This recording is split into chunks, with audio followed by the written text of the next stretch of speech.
It's December 5th, 2161. The colossal gear-shaped door of Vault 13 rolls open with a thunderous groan. For the first time, you step out of the only world you've known into blinding sunlight and a radioactive nightmare. The sun hammers your unaccustomed eyes. Wind whips across your face, carrying the scent of dust, ozone, and scorched earth. This is Southern California, 184 years after the Great War of 2077 turned civilization into glowing ash. You're a third-generation vault dweller, soft hands, smooth skin, a head full of Pip-Boy tutorials, and zero real-world survival experience. The Wasteland doesn't care about your innocence.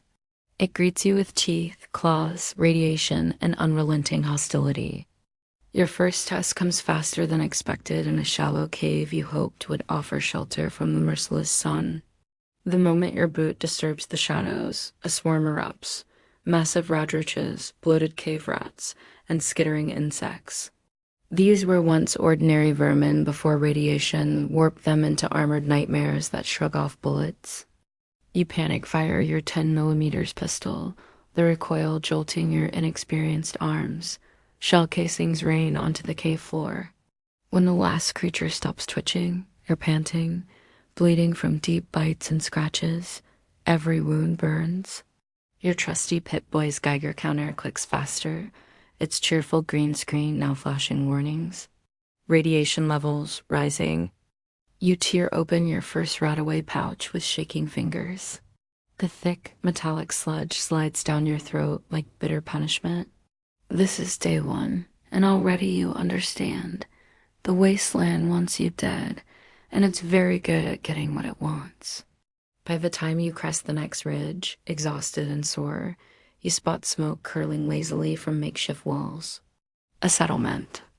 Against all odds, humanity refused to die quietly. Places like Shady Sands, the Hub, and Junktown rise from scrap metal. These aren't grand cities, they're fragile fortresses of desperation.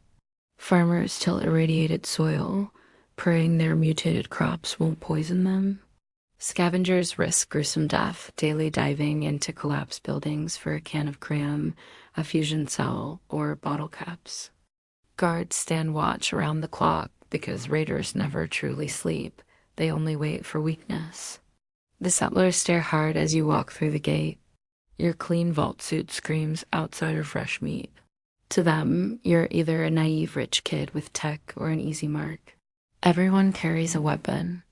Every town has its own hidden rot.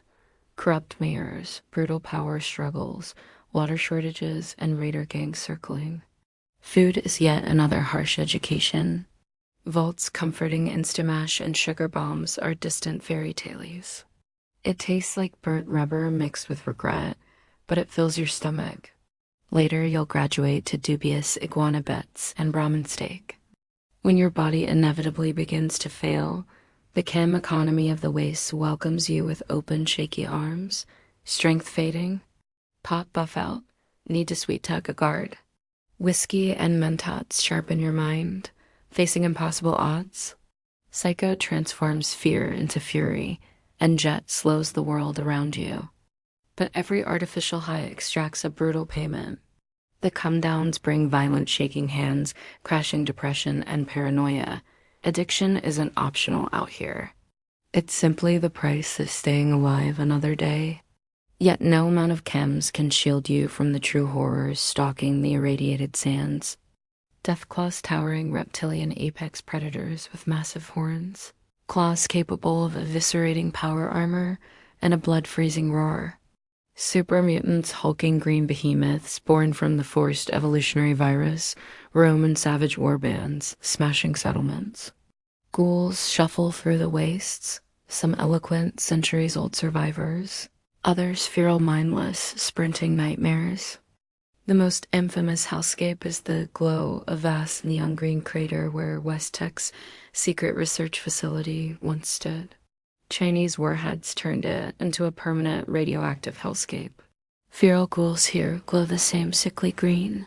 Humanity itself proves every bit as monstrous and unpredictable as the mutants.